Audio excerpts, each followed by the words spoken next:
talking. This video is for those half a dozen people out there who have an AKG H17A.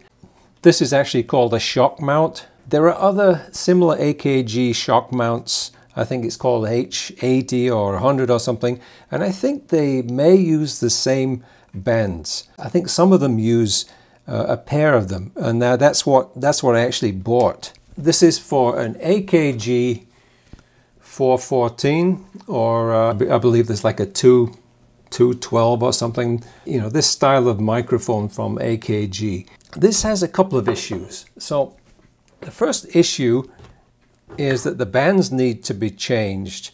Now, some time ago, I bought some of these bands, and 2 of them came. But actually, it really needs 3. Now, if you go on some websites, these are $10 each. So what I did was I bought some bungee cord for less than that. And I'm going to see if this is the correct type of material. So let's have a look and see what this is like. I haven't opened this yet. And if it's going to work, then I'm going to try and fabricate my own. So let's see this. Wow, this looks, let's see, wow. That looks, it's like it's almost the same thing. All right, so this is 1/8 inch bungee cord. I've got another item here which is some heat shrink tubing. And this heat shrink tubing apparently has some glue on the inside, so that when you shrink it, it will glue itself to the wire that you're shrinking it on. Now, this is meant really for electrical stuff, but I don't see why it shouldn't work for this. Now, if I look at one of these, this looks like it might have some crimping to fasten this together. But I'm going to try this heat shrink tube. And just as a safety measure, I might just put a staple before I put the tubing. So let's see if that works. What I'm going to show you, I'm going to tell you the exact length that you need to cut this, and we're going to see how it works. You may end up paying the same price for all this, but actually, you know, you can get like 33 feet or something like that of this stuff, and you get yourself a box of shrink tube. Then you have it for other projects too. Let's give this a try. Now, what size do you need to cut this? Well, I'm just taking this. This is one that I bought previously, and this is about, I think it's about 4, let's see, it is, I measure this at 5 inches. Now, this could actually be millimeters, and it's probably more like, if I measure this over here, this is probably 13 millimeters. So if I double that, then we need 26. So if I cut myself a piece off at 26 millimeters, then I think this will do the trick. So I'm just going to mark that with my thumb right there, and let's see, I have a knife here. I can use this, and then let's see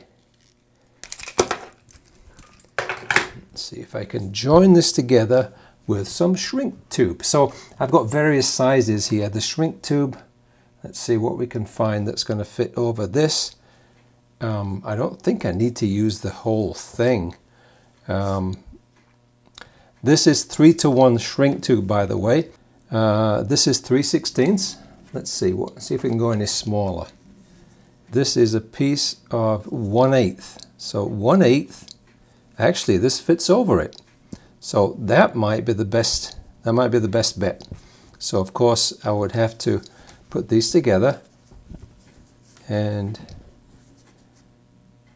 get them in place like that. So what I decided to do was I cut this in half, and I've got my piece of bungee cord, and I'm going to put this on, and I'm going to try and staple this together, and then see if I can slide the sleeve over the top of the staple joint, and then I'm going to try and shrink it with a hairdryer. Now, I watched something or read something somewhere that a hairdryer is not going to be able to shrink this tubing, but this is some kind of a iTsunami professional AC dryer. It's some ridiculous output, like, I don't know, 1200 watts or something.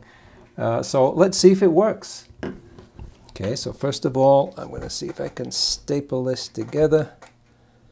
Get a staple in one side. There we go. Okay. All right, that's gone right through the middle. Looks good. And I'm going to put that, see if I can get that staple right in the middle of the tubing. Okay, which is about there. And then let's see if this hairdryer is going to do the trick. And let's hope I don't blow up the blow the breaker with this thing. So here we go. Oops.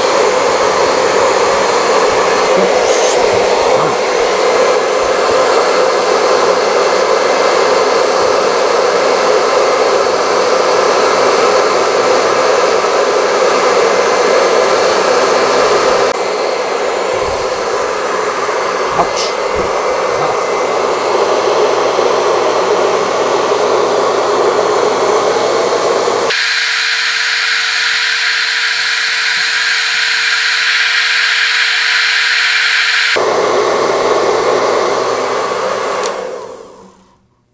Okay, now you probably can't see this. That seems to have stuck pretty well. Let that cool off a little bit, and then I'm going to try and assemble it. Now, as well as dealing with the bands on this device, what I'm doing also is I'm going to use the same bungee cord to repair some rubber pieces, some inserts here that actually hold this windshield or windscreen, whatever you call this thing.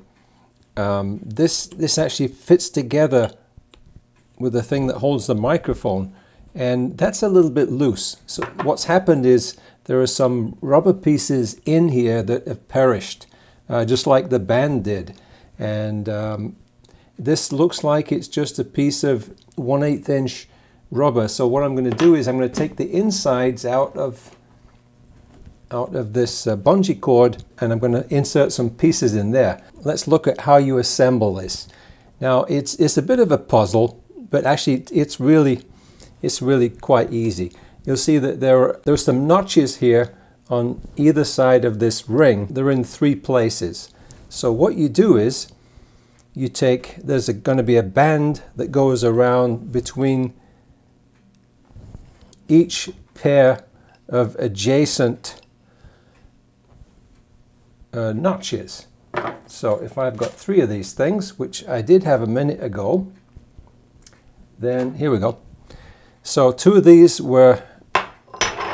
I already bought previously, and here is my new one that I just made. So what you do is you put these in place like this, and then this, you'll see that this has got some rings going around, and some of them are actually, they're cut through so that they actually, you can actually see through them. Those are the rings that I'm going to use to attach to this these elastic bands, these bungee cords. So I just put that between those 2, and I'm just going to pull this like that, right? And then this is going to go around this. So I'm going to insert this like that. Now it doesn't matter really which way around it goes, because it would work either way. So I'm going to put this way just to get this in place, and if you can see that, so what we have there is this is going around that, and it's hooked there and there. Now the trick is getting the other ones in. That's easy. So now you just have to fiddle around to get these other ones to work. So I'm going to put the one that I made. Now I'm putting this between another pair of slots here. So you could actually start by putting this, locating this on this ring here like that, and then stretching it over. Let's see how this goes. So see that like that, and then stretch this. Let's see if I want to keep that joint away. I'm not sure I can do that. Let's see. Maybe I'll just not worry about it. Okay, so now what I'm going to do is I'm pulling on this, so it's stretched over that one, over that one. I'm pulling this, and I'm going to stretch this over, and then this is going to sit in one of those in the top ring. So let's bring this, make sure it's going in the right slot there. Okay, so now I've got two of them on. So if I pull this toward the middle, you can see that I need to pull it in that direction. So that kind of tells me that it should be between those two. All right, so I'm going to do the same thing. This one's going to go like that. And then I'm going to pull one side over. Goes over here. Like that. And then the other side, I'm going to pull this one over like that. So that should be, if those are all the same length and have the same elasticity, then that should be pretty much in the middle, which it seems like it is. So that's that. Next problem. If you can see this clearly, see if I can point to it. So here's a piece of rubber that's been pushed in, and it's perished. So there's actually supposed to be 1, 2, 3, 4. It's supposed to be 4 of these. This only has, it's got one here, and it's got a little fragment left over there, and 2 are missing. So actually when you put this on, it's not really very secure. So I'm going to see if I can fix that problem too. So let's try pushing these out. And okay, so this is all that came out, a little piece there. So just confirm that these were originally just like round, you know, the same kind of material. So let's get rid of that one. And what I was thinking originally was I have some little rubber washers, some O-rings, a set of O-rings that I actually couldn't find, but I don't think I need them, because what I'm going to do is I'm going to use some pieces like this. I've cut 2 of them, so I'm just cutting some pieces off the bungee cord, and let's see if these are going to work. Okay. Oh, now what I just realized is, you certainly won't be able to see this, but this is actually stranded. This bungee cord is actually stranded pieces of rubber material. It's not actually one solid piece. So I'm just wondering right now, can I just push these in here? Okay, oh, it's certainly gone in. So the way this is designed, you probably can't see that, but there's a slot. So this looks like it's machined across in that direction. So it leaves a slot, but there's also like an area over here that would retain a longer piece. So if you make this longer so it doesn't push all the way through, there's going to be something sticking out the outside there, which I think I want to trim after I get these in place. Let's see. And let's just push these in. and see if this works. So I'm just pushing with my thumbnail right now. If you play fingerstyle guitar, then you probably have long enough thumbnail like mine. So one more here. Incidentally, as well as what you see in here today, I did clean these items up. I actually took these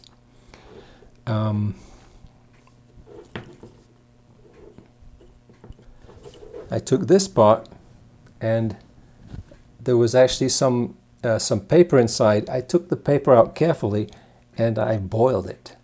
There was lots of bits, and I put the paper back. The paper actually shrunk. So so I've actually used some parts of a COVID mask, and I put those in there just to fill in the spaces where the paper shrunk. Here's another problem that I realized. I took my C414 and I disassembled it. There's a screw here and the 4 screws there, and there was an incredible amount of dust in here, which I took out just incidentally with I used one of these things, which you can actually kind of vacuum up the dust, blow it away. So that's so I've actually cleaned this, and now I want to use this to keep the dust out and to protect the microphone. So I've got this right now. There's just one more of these, which I'm going to push out the old perished rubber, and I'm going to put this new piece in. Okay, and then let's see if this is going to work. Okay, that looks like that's good. All right, now let's see if this fits. Wow, I can hardly get it on. All right, so that's probably a little bit too much. So if you push it all the way through, it looks like it's just going to be too much for it to push past there easily. So I'm going to push it back. And I guess the ideal is if it's just set, just kind of poking through. That's going to work. So I think I'm just going to push that on there. That looks solid. Okay, let's take it off. That's fantastic. So far it's looking good. Now, the other part which I didn't show you taking this off, this fork just fits over 2 screws, and there were some washers. I'm not sure these are the original washers, but I've got one nylon one here, and the other one is a steel washer, which just puts a little bit of tension. It's like a spring washer. And put these back, and this looks like it's going to be in good shape. Now, one other thing, there were some pictures of one of these that I saw online, and it had some foam inside. So what I've done is I got some material. You know, you get lots of things that come with foam packaging. So I was able to find something that's the thickness of this is, this is about 10 millimeters. So 10 millimeter foam, what I'm doing is I cut this just enough so that it fits inside. And what that will do is that helps to hold this microphone in place. If you don't have this, then when you put this in here, it's kind of, although it's going to be held by the collet on this side, it's not really held in place. So here's some additional, and I think this is also some additional damping for the microphone. So I'm going to put this in place, and this is almost like a brand new shock mount. And the way this usually works is you put the microphone where there's a dot. Make that the front, so that when you put this in place, loosen this up, tighten this up, and put this on with the new. Let's see if it fits with the foam. Okay. Oh, back up. So actually it's not so bad now if you push it down nice and firm. So there we go. Depending on how you have this, you really want to have this oriented so that the dot, which is over there, should probably where you're going to have the microphone. If your microphone were hanging like this, then you would want this to be facing this direction. But I guess if you're coming from the side or from this direction, however you want to do this, then that dot should be where you want the microphone pointing. But anyway, that's a small thing. So here's my repaired AKG H17A shock mount. So if this is useful, give me the thumbs up. And if you want to be informed, get more of my videos, don't forget to subscribe. And as always, I like to say stay tuned and look forward to seeing you soon.